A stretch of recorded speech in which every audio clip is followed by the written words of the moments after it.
Good evening. It's December 19th, 2024. I have another story, and this story was about me and three other guys. We were going to go do some skin diving where two rivers came together, and then they went on down into a lake. And we only had one tank, and the one river wasn't too cold, but the other river that was coming in was one of those trout rivers. So the water was probably in the lower 50s or something, or maybe 60. I don't know, but not very warm. And all we had were t-shirts and Levi's what we were swimming in, or scuba diving in.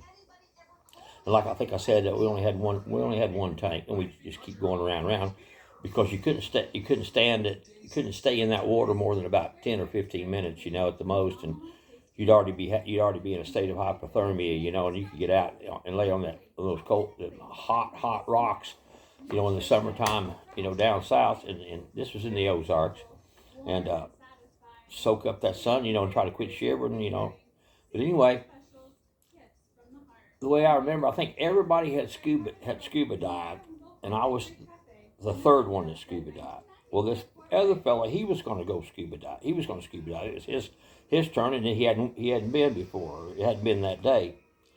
And I didn't know him. I didn't know if he had any experience or anything like that, But he was a brother-in-law to one of the other two guys that was with me.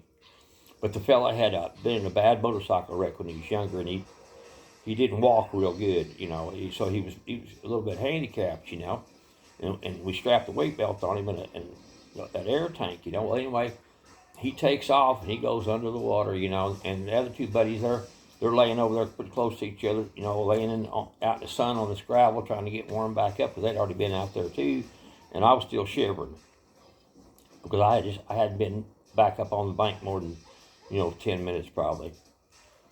And for some reason, I thought, well, I better kind of pay attention to him. And just in about less than 1 minute probably, he pops up about 40 yards out into the river, right out in the middle of these, of where these two rivers flow together, and it was about 20 foot deep. It was a big pool. Then, like I said, it ran on down to a lake. And when he popped up, I could tell he was already panicking, and he spit his regulator out of his mouth, and he was trying to stay real high up in the water swimming, with his head way up, but he couldn't do it because he had that air tank on and that lead weight belt, And I just jumped up and I ran and dove in the water and I started to him. I got all the way to him. I stuck the regulator in his mouth and he spit it out. So I put it in his mouth again and he spit it out again. And I was afraid of him because he was panicking. No kidding. I didn't want to get real, get him where he could reach me, So I got around behind him and I started, I said, hey, dude, just relax, it's all good. And I started side stroking him, holding on with one hand on the back of his air tank and trying to, go towards the bank. And I got almost halfway to the bank, and the guy was a little bit bigger than I was, and I got so tired, I was going to let him drown. I really was. I turned him loose, and just when I turned him loose, maybe like 5 seconds later or 10 seconds later, those other two guys, they reached him. And I swam onto the bank until I got in the water, got down where the water was about, a little over waist deep or something like that. And I waited there, and I kept my arm way out there. And when those two guys got a hold of him, they brought him all the way up, they brought him to me, and then I brought him up onto the bank, up on the edge of the shoal.